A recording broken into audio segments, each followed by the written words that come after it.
Hello friends, नमस्कार। हमारे YouTube channel A plus I S academy में आपका बहुत बहुत स्वागत है। देखिए, आज हमारे जिस टॉपिक पर क्लास होने जा रही है, जिस टॉपिक पर चर्चा होने जा रही है, वो बिल्कुल नया टॉपिक है। उस नए टॉपिक की हम स्टडी करेंगे, नए टॉपिक पर हम स्टडी करेंगे। ठीक है, जो हमारा नया टॉपिक है आज का, वो है अंतर्राज्यीय संबंध। ठीक है, इसको इंग्लिश में कहते हैं इंटर स्टेट रिलेशंस।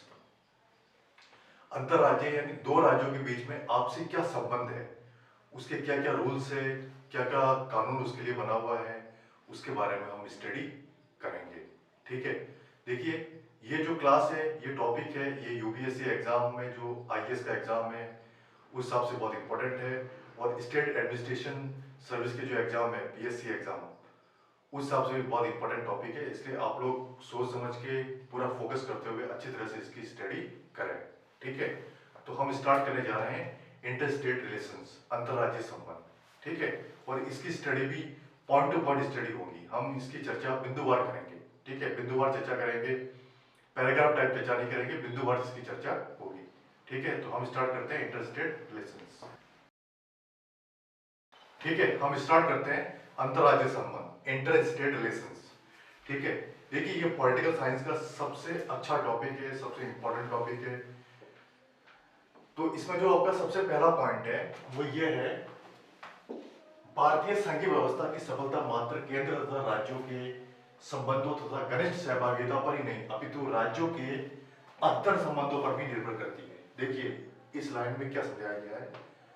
सबसे पहली बात तो ये है कि संघीय व्यवस्था, संघीय व्यवस्था दो शब्द आए हैं। संघीय व्यवस्था का मतलब ये होता है कि हमारा देश संघ है, हमारे देश में संघीय व्यवस्था लागू है। ठीक है, संघ का मतलब हो गया केंद्र तथा राज्यों के बीच संबंध है। केंद्र और राज्य ये मिलकर हमारे देश को चलाते हैं, हमारे देश की सरकार को चलाते हैं। इसलिए हमारा देश संघ है। संविधान में भी हमारे देश को एक संघ कहा गया है, और हमारे देश में संघीय व्यवस्था लागू है। ठीक है, संघीय सिस्टम अपनाया है हमारे देश ने, और संघीय व्यवस्था ही चलती आ रही है। हमारे संविधान में भी यही प्रावधान है। तो सब दो बातों का अर्थ आपको समझ में आ गया। अब देखिए, इस बात में क्या समझाया गया है कि भारतीय संघीय व्यवस्था की सफलता मात्र केंद्र तथा राज्यों के संबंधों, सिर्फ केंद्र और राज्यों के संबंधों पर ही निर्भर नहीं है, अपितु राज्यों के अंतर संबंधों पर निर्भर करती है। मतलब केंद्र और राज्यों के बीच में जो संबंध है उसके ऊपर ही सफलता निर्भर नहीं है, परंतु जो हमारे दो स्टेट है उसके अंतर संबंध यानी इंटर रिलेशंस कैसे हैं, अंतर संबंध हमारे कैसे हैं, हमारी सरकारों के अंतर संबंध कैसे हैं, कैसे उनके विचार है, उसके ऊपर भी ये डिपेंड करता है। ठीक है, ये हो गया आपका पहला पॉइंट। अगला पॉइंट, नेक्स्ट, अतः संविधान में अंतर्राज्यीय संबंध में निम्न प्रावधान है। देखिए, हमारे देश में जो हमारा संविधान है, अंतर्राज्यीय संबंध की व्यवस्था है, और अंतर्राज्यीय संबंध में क्या क्या प्रोविजन है, क्या क्या प्रावधान है, उसके बारे में हम चर्चा करेंगे आगे। तो इसमें जो सबसे पहला प्रावधान है वो है अंतर्राज्यीय जल विवादों का न्याय निर्णय। देखिए, दो स्टेट के मध्य जल विवादों का न्याय निर्णय से मतलब ये है कि हम कभी कभी पढ़ते हैं, या हमने पढ़ा होगा कि दो स्टेट मिलकर कोई नहर आ रही है, या जैसे वो अभी इंदिरा गांधी नहर हमारा राजस्थान में निकली है, वो कहां से कहां तक आ रही है, किन किन स्टेटों के बीच होकर वो गुजर रही है। तो दो स्टेटों की सरकार मिलकर इसका निर्णय करती है। तो जल विवाद का यही मतलब है, किसी भी प्रकार का कोई जल विवाद है उसका न्याय निर्णय, ये पहला इसमें प्रावधान है। ठीक है, अगला नेक्स्ट है अंतरराज्यीय परिषद द्वारा समन्वयता। देखिए, दो स्टेट के मध्य जो काउंसिल है, परिषद, जैसे परिषद से हम कह सकते हैं जैसे नगर पालिका भी होती है, नगर निगम भी होता है, नगर परिषद भी होती है, वो सब पॉपुलेशन के ऊपर डिपेंड करता है। पॉपुलेशन ये दर्शाती है कि ये नगर पालिका है, नगर परिषद है, या नगर निगम है। तो दो राज्यों की जो परिषद है उसके बीच में आपसी समन्वयता, कोऑर्डिनेशन कैसा है, उसके ऊपर भी ये डिपेंड करता है। ये सेकंड प्रावधान आपका ये है। ठीक है, अगला है नेक्स्ट, सार्वजनिक कानूनों, दस्तावेजों तथा न्यायिक प्रक्रियाओं को पारस्परिक मान्यता। सार्वजनिक कानून, जो सार्वजनिक कानून बने हुए हैं, जो पब्लिक कानून बने हुए हैं, जो सबके लिए लागू है, एक तो वो बात, वो प्रावधान है। दूसरा, दस्तावेज, जो हमारे डॉक्यूमेंट है, तथा न्यायिक प्रक्रिया, जो हमारी जुडिशियल प्रोसेस है, न्यायिक प्रक्रिया है, उसकी उसके बीच में आपसी पारस्परिक मान्यता, उन सबकी पारस्परिक मान्यता, ये भी एक प्रावधान है। ठीक है, अगला पॉइंट, अंतर्राज्यीय व्यापार, वाणिज्य तथा समागम की स्वतंत्रता। देखिए, भारतीय संघीय व्यवस्था में जो हमारे संविधान में अंतर्राज्यीय संबंध में अंतर्राज्यीय व्यापार और वाणिज्य तथा समागम की व्यवस्था, दो स्टेट के मध्य व्यापार कैसा है, ट्रेड कैसा है, उसकी स्वतंत्रता है, ठीक है। वाणिज्य कॉमर्शियल पॉइंट ऑफ व्यू कैसे इंपॉर्टेंट है, कोई नया उद्योग लग रहा है या जो भी नए औद्योगिक व्यवस्था है उसके बीच में आपसी कोऑर्डिनेशन कैसा है, समागम की स्वतंत्रता, एक दूसरे में किस तरह से समाये हुए हैं उसकी जो स्वतंत्रता है, आजादी है, वो भी एक हमारी भारतीय संविधान में अंतर्राज्यीय स्टेट का एक प्रावधान है, ठीक है। नेक्स्ट पॉइंट हम आगे देखते हैं, ठीक है। अगला पॉइंट, अंतर्राज्यीय संबंध हम स्टडी कर रहे हैं, इससे रिलेटेड अगला पॉइंट देखिए। अगला पॉइंट क्या है, इसके अतिरिक्त संसद द्वारा अंतर्राज्यीय सहभागिता तथा समन्वयता को बढ़ाने के लिए क्षेत्रीय परिषदों का गठन किया गया। ये जो ऊपर जो हमने प्रावधान पढ़े थे, चार प्रावधान, उन प्रावधानों के अलावा ये भी एक इंपॉर्टेंट प्रावधान है, ठीक है। राज्यों के बीच आपसी समन्वयता बढ़ाने के लिए क्षेत्रीय परिषदों यानी एरिया वाइज काउंसिल की व्यवस्था की गई है। ये शायद मेरे हिसाब से पॉपुलेशन के हिसाब से इनको बांटा होगा या एरिया वाइज इनको डिस्ट्रीब्यूट किया गया और एरिया वाइज इनको अपना काम सौंपा गया है, ठीक है। अब है अगला पॉइंट, अंतर्राज्यीय जल विवाद। देखिए अंतर्राज्यीय जल विवाद पहले भी आ चुका है, इसके बारे में मैं आपको बता चुका हूं कि जल विवाद का क्या मैटर होता है। अंतर्राज्यीय जल विवाद का जो भी मैटर होता है वो भारतीय संविधान में आर्टिकल 362 अनुच्छेद 262 से रिलेटेड है। 262 से रिलेटेड जो भी मतलब 262 से रिलेटेड जो अनुच्छेद है, अनुच्छेद 262, ये जल विवाद से रिलेटेड है, अंतर्राज्यीय जल विवाद के न्याय निर्णय से रिलेटेड है ये आर्टिकल, ठीक है। भारतीय संविधान में ये व्यवस्था है। अब देखिए अगला पॉइंट, इसमें दो प्रावधान है, इसमें मेनली दो प्रावधान है। वो कौन कौन से? सबसे पहला प्रावधान है, संसद कानून बनाकर अंतर्राज्यीय नदियों तथा नदी घाटियों के जल के प्रयोग, बंटवारे तथा नियंत्रण से रिलेटेड किसी विवाद पर शिकायत का न्याय निर्णय कर सकती है। देखिए इसमें सबसे पहली बात यह आएगी, इसमें दो बातें आएंगी। संसद कोई भी कानून बनाकर, एक तो अंतर्राज्यीय नदियों, दो राज्यों के बीच जो नदियां बहती है, तथा नदी घाटियों, दूसरी बात नदी घाटियों, ठीक है। पहली बात तो ये आ गई अंतर्राज्यीय नदियों, दूसरी बात आ गई नदी घाटियों। इसके बीच जो जल का प्रयोग है या जल का बंटवारा करना है या जल को कंट्रोल करना है, उससे रिलेटेड किसी भी विवाद पर अगर कोई मैटर आता है, कोई भी शिकायत आती है, तो उसका न्याय निर्णय कर सकती है, ठीक है। सबसे पहला प्रावधान तो ये है, संसद को ये अधिकार है कि अंतर्राज्यीय नदियों घाटियों इससे रिलेटेड कोई भी शिकायत आती है तो उस पर वो अपना न्याय निर्णय कर सकती है। संसद को यह अधिकार है, सबसे पहला प्रावधान तो ये, ठीक है। अब देखिए दूसरा प्रावधान, सेकंड प्रावधान क्या है, संसद ये भी व्यवस्था कर सकती है कि ऐसे किसी विवाद में नए सुप्रीम कोर्ट तथा नए कोई अन्य न्यायालय अपने अधिकार क्षेत्र का प्रयोग करें। अच्छा, संसद अपने लेवल पर यह व्यवस्था कर सकती है कि अगर कोई न्याय निर्णय अगर कोई ऐसी बात है या कोई ऐसा विवाद है, कोई भी विवाद सामने आ गया, तो उसमें ना तो सुप्रीम कोर्ट हस्तक्षेप कर सकता है, ना कोई दूसरा न्यायालय उसमें हस्तक्षेप कर सकता है। ऐसा वो अपने लेवल पर कानून बना सकती है या व्यवस्था कर सकती है, ठीक है। अब देखिए अगला पॉइंट, इस प्रावधान के अधीन संसद के दो कानून बनाए। ये जो प्रावधान है संसद का, अंतर्राज्यीय जल विवाद, इस पे जो न्याय निर्णय का प्रावधान है, इसके ऊपर मेनली संसद ने दो कानून बनाए। उन कानूनों के बारे में हम स्टडी करेंगे, तो वो आगे देखते हैं वो क्या क्या कानून है, ठीक है। ठीक है, हमारा टॉपिक चल रहा है इंटर स्टेट रिलेशंस। अब देखिए इससे रिलेटेड अगला पॉइंट, अगला बिंदु क्या है, ये जो दो कानून बनाए थे वो कौन कौन से है। सबसे पहला है नदी बोर्ड अधिनियम 1956। नदी बोर्ड अधिनियम बनाया गया था नदी बोर्ड से रिलेटेड, और उसकी स्थापना हुई थी सन 1956 में। दूसरा लॉ बना था अंतर्राज्यीय जल विवाद अधिनियम 1956। अंतर्राज्यीय जल विवाद अधिनियम बनाया गया था, वो इसकी भी स्थापना हुई थी 1956 में। मेनली ये दो कानून बनाए गए थे संसद द्वारा, ठीक है, उस प्रावधान के तहत, ठीक है। अब देखिए अगला पॉइंट, नदी बोर्ड अधिनियम अंतर्राज्यीय नदियों तथा नदी घाटियों के नियंत्रण तथा विकास के लिए नदी बोर्डों की स्थापना हेतु बनाया गया है। देखिए नदी बोर्ड अधिनियम एक अधिनियम है, लॉ है। ये क्यों बनाया गया? अंतर्राज्यीय नदियां तथा नदी घाटियों के नियंत्रण। सबसे पहली बात तो अंतर्राज्यीय नदियां, यानी दो राज्यों के बीच जो नदियां बहती है, दो राज्यों के बीच जो नदी घाटियां हैं, उसके नियंत्रण, उसके ऊपर किस तरह से हम कंट्रोल कर सकते हैं, उस कंट्रोल करने के लिए क्या क्या काम हम कर सकते हैं। ठीक है। दूसरा बात, विकास के लिए, विकास के लिए नदी बोर्डों की स्थापना हेतु बनाया गया है। ये जो नदी बोर्ड अधिनियम है, ये विकास के लिए ही नदी बोर्ड अधिनियम, इनकी स्थापना की गई है। ठीक है।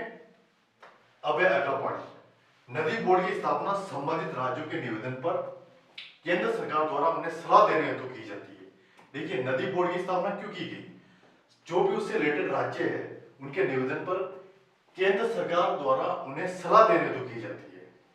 केंद्र सरकार जो सलाह उन्हें प्रदान करती है कि आप ये काम इस तरह से कीजिए, नदी बोर्ड में इस तरह से यहाँ बांध बनाना है, इस तरह से जल का नियंत्रण करना है, जल का भराव करना है, भराव करने के बाद उस जल को कैसे काम में लेना है, उससे रिलेटेड ये बातें केंद्र सरकार को ये सलाह देती है। ठीक है। अब है अगला पॉइंट, अंतर्राज्यीय जल विवाद अधिनियम केंद्र सरकार को अंतर्राज्यीय नदी अथवा नदी घाटी के जल के संबंध में दो या अधिक राज्यों के मध्य विवाद के न्याय निर्णय हेतु एक अस्थायी न्यायालय की गठन की शक्ति प्रदान करता है। देखिए, अंतर्राज्यीय जो जल विवाद अधिनियम है, वो क्या करता है? दो या दो से अधिक राज्यों के मध्य कोई भी विवाद हो गया, नदी से रिलेटेड या नदी घाटियों से रिलेटेड, उसके विवाद को निपटाने के लिए एक अस्थायी न्यायालय की शक्ति हमें प्रदान करता है। अस्थायी न्यायालय की व्यवस्था करता है, उसके गठन की शक्ति हमें प्रदान करता है। यानी कोई भी विवाद हो गया तो उसके लिए एक अस्थायी न्यायालय की व्यवस्था कीजिए। अस्थायी न्यायालय में अगर किसी प्रकार की कंप्लेंट आती है उससे रिलेटेड, तो उस कंप्लेंट का सॉल्यूशन वही अस्थायी न्यायालय में ही होना चाहिए। ये शक्ति हमें प्रदान करता है। ठीक है। अब देखिए, इंटरस्टेट रिलेशन से रिलेटेड अगला पॉइंट। अब देखिए, इंटरस्टेट रिलेशंस टॉपिक हमारा चल रहा है, इससे रिलेटेड अगला पॉइंट देखिए। अगला पॉइंट क्या है? न्यायाधिकरण। न्यायाधिकरण का निर्णय अंतिम तथा विवाद से रिलेटेड सभी पक्षों के लिए मान्य होता है। देखिए, सबसे इंपॉर्टेंट बात है, ये एक वर्ड आया है न्यायाधिकरण। न्यायाधिकरण is the related of justice, है ना? ये जस्टिस से रिलेटेड है। जो इसका निर्णय होता है वो अंतिम तथा विवाद से रिलेटेड भी कोई निर्णय होता है तो वो सभी पक्षों के लिए मान्य होता है। चाहे कोई भी पक्ष हो, अगर एक बार निर्णय आ गया है तो वो निर्णय सभी के लिए मान्य होगा। ठीक है। अब देखिए अगला पॉइंट, इस अधिनियम के अंतिम अंतर्गत कोई भी जल विवाद जो ऐसे किसी न्यायाधिकरण के अधीन हो रहे, सुप्रीम कोर्ट या किसी दूसरे न्यायालय के अधिकार क्षेत्र से बाहर होता है। देखो, ये जो अधिनियम, इस अधिनियम के बारे में अपन पढ़ रहे हैं, जल विवाद अधिनियम, इसके अंतर्गत कोई भी जल विवाद जो ऐसे किसी न्यायाधिकरण के अधीन हो रहे, सुप्रीम कोर्ट या किसी दूसरे न्यायालय के अधिकार क्षेत्र से बाहर होता है। देखिए, इस बात को आप समझिए, ये क्या कहना चाह रहे हैं। कोई भी जल विवाद जो ऐसे किसी न्यायाधिकरण के अधीन हो, कोई किसी भी न्यायाधिकरण के अधीन हो, तो सुप्रीम कोर्ट दूसरे न्यायालय के अधिकार क्षेत्र से बाहर, सुप्रीम कोर्ट या किसी दूसरे कोर्ट के न्याय क्षेत्र से वो बाहर होता है। सुप्रीम कोर्ट या कोई भी कोर्ट उसमें किसी प्रकार का कोई हस्तक्षेप नहीं कर सकता। इस बात में यही समझाया गया है। ठीक है। अब देखिए अगला पॉइंट, अंतर्राज्यीय जल विवाद के निपटारे के लिए अतिरिक्त न्यायिक तंत्र की आवश्यकता इस प्रकार है। देखियो, किस अगर अंतर्राज्यीय जल विवाद का मैटर ज्यादा बढ़ जाता है या अंतर्राज्यीय जल विवाद, दो स्टेटों के मध्य कोई भी जल विवाद हमारे सामने आता है, तो इस मैटर को सॉल्व करने के लिए अतिरिक्त न्याय तंत्र की आवश्यकता है। वो अतिरिक्त न्याय तंत्र की आवश्यकता किस प्रकार है, इसको हम आगे समझेंगे कि अतिरिक्त जुडिशियल सिस्टम की हमें क्यों आवश्यकता है, इसको हम आगे समझेंगे। देखिए आगे क्या बताया गया इसमें, यदि जल विवादों से विधिक अधिकार या हित जुड़े हुए हैं तो सुप्रीम कोर्ट को यह अधिकार है कि वह राज्यों के मध्य जल विवादों की स्थिति में उससे जुड़े मामलों की सुनवाई कर सकता है। देखिए, सुप्रीम कोर्ट से रिलेटेड एक कंडीशन यहां दी गई है। वो कंडीशन क्या है? यदि जल विवादों से विधिक अधिकार, विधिक अधिकार का मतलब विधि से रिलेटेड अधिकार, कानून से रिलेटेड कोई अधिकार है या कोई हित जुड़े हुए हो जल विवाद में, ठीक है, तो सुप्रीम कोर्ट को यह अधिकार है, सुप्रीम कोर्ट को यह स्पष्ट अधिकार है कि वह दो राज्यों के मध्य जल विवादों की स्थिति से जुड़े मामलों की सुनवाई कर सकता है। दो राज्यों के मध्य कोई भी जल विवाद हो रहा है या जल से रिलेटेड कोई भी विवाद हो रहा है तो उसकी सुनवाई सुप्रीम कोर्ट कर सकता है। ये सुप्रीम कोर्ट को स्पष्ट अधिकार है। ठीक है, वो भी इस कंडीशन में, जो कंडीशन मैंने अभी आपको बताई है। अब देखिए अगला पॉइंट, लेकिन इस संबंध में विश्व के विभिन्न देशों में यह अनुभव किया गया है कि जब जल विवादों में निजी हित सामने आ जाते हैं तो मुद्दे का संतोषजनक समाधान नहीं हो पाता। देखिए ये तो बात हम सभी जानते हैं कि विश्व के दूसरे देशों में भी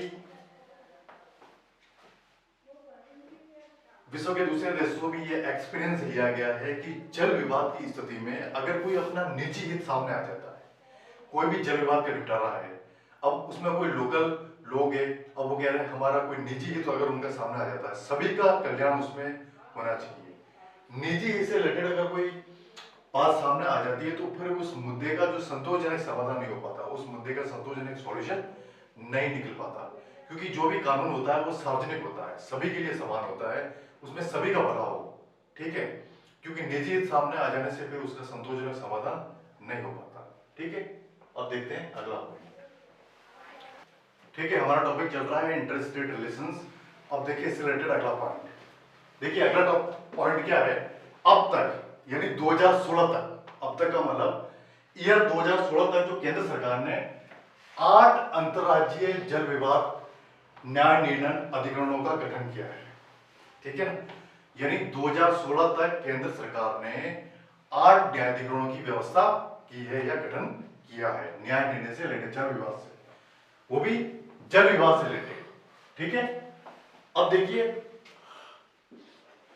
अगला पॉइंट, इन न्यायाधिकरणों के नाम, गठन का वर्ष एवं संबंधित राज्यों की सूची आगे दर्शाई गई है। जो न्यायाधिकरण का गठन किया गया है, इनका क्या नाम है, इनकी स्थापना कब हुई थी, स्थापना का वर्ष कौन सा है, गठन का वर्ष कौन सा है, और इससे कौन सा राज्य संबंधित है, इसकी तालिका की स्टडी हम आगे करेंगे। ठीक है, उस तालिका में हम डिटेल स्टडी करेंगे। ठीक है, अब देखिए अगला पॉइंट, अंतरराज्यीय परिषद है। अब देखिए अंतरराज्यीय परिषद का क्या मतलब है, दो स्टेट के मध्य जो परिषदों के बीच में क्या समन्वय है, क्या कानून है, क्या नियम है, उसके बारे में हम चर्चा करते हैं। ठीक है, तो अंतरराज्यीय परिषद का क्या मीनिंग होता है, क्या डेफिनेशन होती है, उसको हम देखते हैं। तो अंतरराज्यीय परिषद रिलेटेड है आर्टिकल 263 से। अंतरराज्यीय परिषद का जो संबंध है वो भारतीय संविधान के आर्टिकल 263 से रिलेटेड है।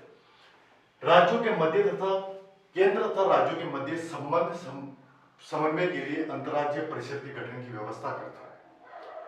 देखिए आर्टिकल 263 क्या व्यवस्था करता है, राज्यों के मध्य तथा केंद्र तथा राज्यों के मध्य दो चीजें इसमें बताएगी, एक तो राज्यों के मध्य आपसी राज्यों के मध्य, दूसरा इसमें केंद्र तथा राज्यों के मध्य समन्वय के लिए अंतरराज्यीय परिषद का गठन करता है, अंतरराज्यीय परिषद के गठन की व्यवस्था करता है, ये आर्टिकल 263 में कहा गया है। अब देखिए अगला पॉइंट, इस प्रकार राष्ट्रपति यदि किसी समय ये महसूस करे, देखिए इसमें एक वर्ड है राष्ट्रपति।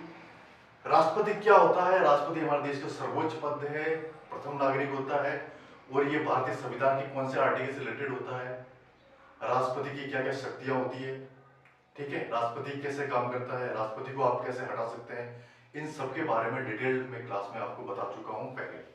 अब देखिए इसमें क्या बताया गया है, इस प्रकार राष्ट्रपति यदि किसी समय यह महसूस करे कि ऐसी परिषद का गठन सार्वजनिक हित में है तो वह ऐसी परिषद का गठन करता है। देखिए राष्ट्रपति अगर किसी समय ये महसूस करे कि ऐसे परिषद का हम गठन करें जिसमें सार्वजनिक हित हो, सार्वजनिक हित का मतलब सभी का भला हो, तो ऐसे परिषद का वो गठन कर सकता है, ये राष्ट्रपति के पास पावर है। ठीक है, अब देखिए अगला पॉइंट, राष्ट्रपति ऐसी परिषद के कर्तव्यों, इसके संगठन और प्रक्रिया को परिभाषित कर सकता है। देखिए राष्ट्रपति के पास यह भी पावर है कि वो परिषद का गठन तो कर सकता है, लेकिन परिषद के पास कौन कौन सी ड्यूटीज है, कौन कौन से कर्तव्य है, उसके क्या संगठन है, उसका ऑर्गेनाइजेशन कैसे है, उसका क्या प्रोसेस है, उसमें काम कैसे होता है, इसको वो अपने लेवल पर परिभाषित कर सकता है। ठीक है, अब देखिए अगला पॉइंट, देखिए हमारा टॉपिक चल रहा है इंटर स्टेट रिलेशंस। अब देखिए इससे रिलेटेड अगला पॉइंट, तालिका अब तक गठित अंतरराज्यीय जल विवाद न्यायाधिकरण, जो पहले मैंने आपको एक बिंदु बताया था कि उस तालिका की स्टडी हम आगे करेंगे, तो वो तालिका इस प्रकार है। ठीक है, वो तालिका किससे रिलेटेड है, अंतरराज्यीय जल विवाद न्यायाधिकरण, अंतरराज्यीय जल विवाद न्यायाधिकरण से रिलेटेड तालिका। उसमें देखिए क्या बताया गया, पहले क्रम संख्या है, फिर नाम है उस विभाग का, फिर स्थापना वर्ष कब उसका गठन हुआ था, और कौन सा राज्य उससे रिलेटेड है। अब देखिए इसमें सबसे पहला क्रम संख्या फर्स्ट, कृष्णा जल विवाद न्यायाधिकरण फर्स्ट। देखिए कृष्णा एक नदी भी है, इसलिए नदी के नाम से उसका न्यायाधिकरण अधिकरण का नाम रख दिया है कृष्णा जल विवाद न्यायाधिकरण फर्स्ट। इसकी स्थापना हुई थी सन 1969 में। और इससे कौन सा राज्य रिलेटेड है? महाराष्ट्र, कर्नाटक और एपी। एपी का मतलब आंध्र प्रदेश, ठीक है। एपी का मतलब हो गया आपका आंध्र प्रदेश, ठीक है। अब देखिए अगला क्रम संख्या सेकंड। क्रम संख्या सेकंड क्या है? गोदावरी जल विवाद न्यायाधिकरण। गोदावरी भी एक नदी का नाम है, उसके ऊपर इस न्यायाधिकरण का नाम रख दिया है गोदावरी जल विवाद न्यायाधिकरण। इसकी स्थापना हुई थी 1969 के अंदर। और इससे कौन से राज्य रिलेटेड है? महाराष्ट्र, कर्नाटक, आंध्र प्रदेश, एमपी का मतलब मध्य प्रदेश और उड़ीसा। इससे 1 2 3 4 5 राज्य इस जल विवाद से रिलेटेड है, ठीक है। अब है अगला पॉइंट थर्ड, क्रम संख्या थर्ड, नर्मदा जल विवाद न्यायाधिकरण। नर्मदा भी एक नदी का नाम है, उसके ऊपर न्यायाधिकरण का नाम रख दिया नर्मदा जल विवाद न्यायाधिकरण। इसकी स्थापना हुई थी 1969 के अंदर। और इससे कौन सा राज्य रिलेटेड है? राजस्थान, गुजरात, एमपी का मतलब मध्य प्रदेश और महाराष्ट्र। यानी इस न्यायाधिकरण, इस जल विवाद न्यायाधिकरण से 4 राज्य रिलेटेड है, राजस्थान, गुजरात, मध्य प्रदेश और महाराष्ट्र। अगला पॉइंट चौथे नंबर की क्रम संख्या 4, रावी तथा व्यास जल विवाद न्यायाधिकरण। ये भी 2 नदियों का नाम है, रावी और व्यास, ये 2 नदियों का नाम है। इससे रिलेटेड जल विवाद न्यायाधिकरण। रावी और व्यास नदी से रिलेटेड जल विवाद को न्यायाधिकरण का नाम दे दिया गया। इसकी भी स्थापना हुई थी सन 1986 के अंदर। ये ईयर फिक्स है, आपको याद रखना है, ये सिर्फ आपको याद ही करना है, इसके अलावा कोई सॉल्यूशन नहीं है। इससे कौन से राज्य रिलेटेड है? पंजाब, हरियाणा और राजस्थान। देखिए इस न्यायाधिकरण से रिलेटेड 3 राज्य है, पंजाब, हरियाणा और राजस्थान। अगला क्रम नंबर 5, कावेरी जल विवाद न्यायाधिकरण। कावेरी भी एक नदी का नाम है, इसके अधिकरण का नाम लिख दीजिए कावेरी जल विवाद न्यायाधिकरण।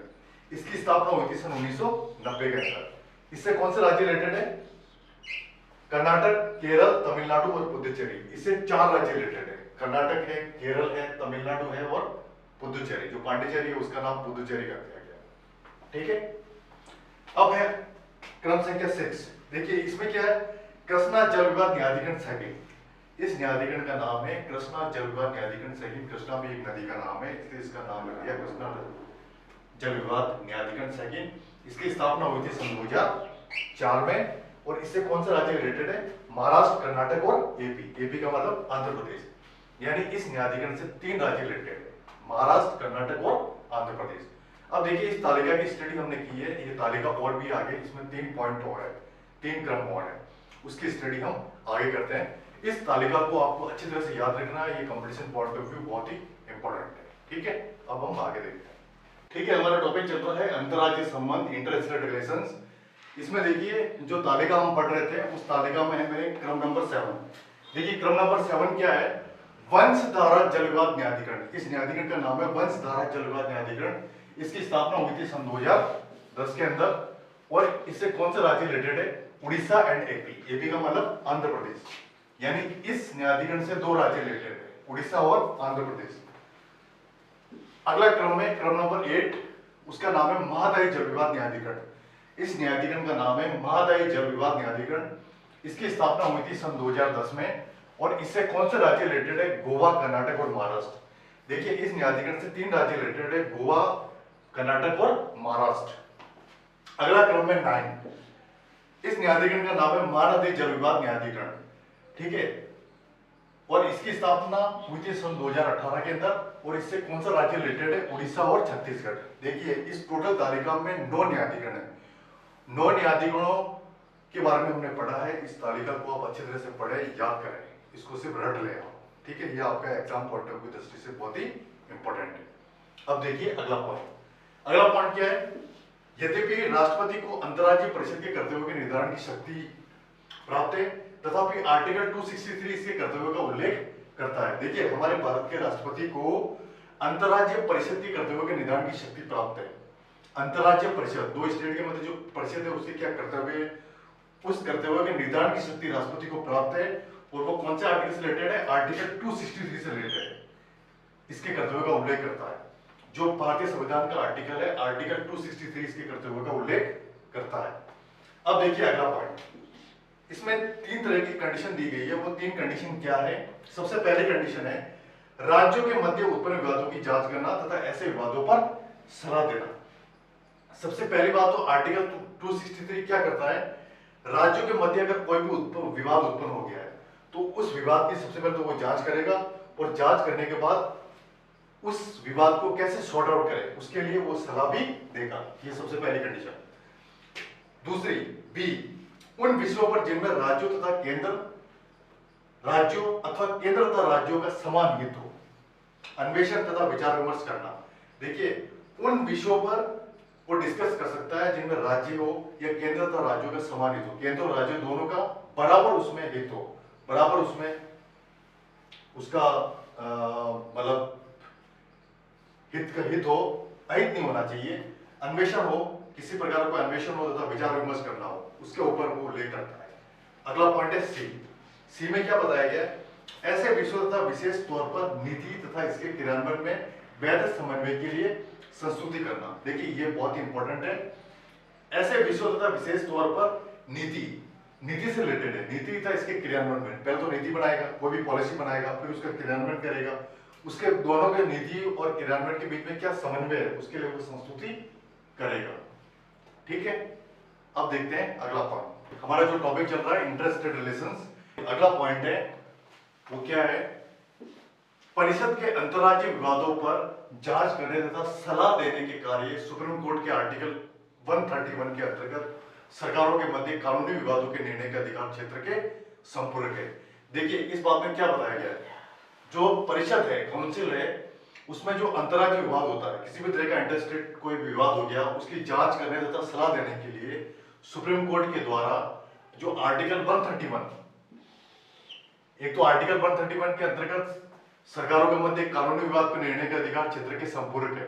ये दोनों ही आर्टिकल 131 के अंतर्गत सरकारों के मध्य कानूनी विवाद, कानून से रिलेटेड कोई भी विवाद हो गया उसके निर्णय के अधिकार क्षेत्र के संपूरक है, दोनों एक दूसरे के पूरक है। इसमें जो 2 बातें बताई गई है दोनों ही एक दूसरे के पूरक है। ठीक है, ये बात आपको याद रखनी है।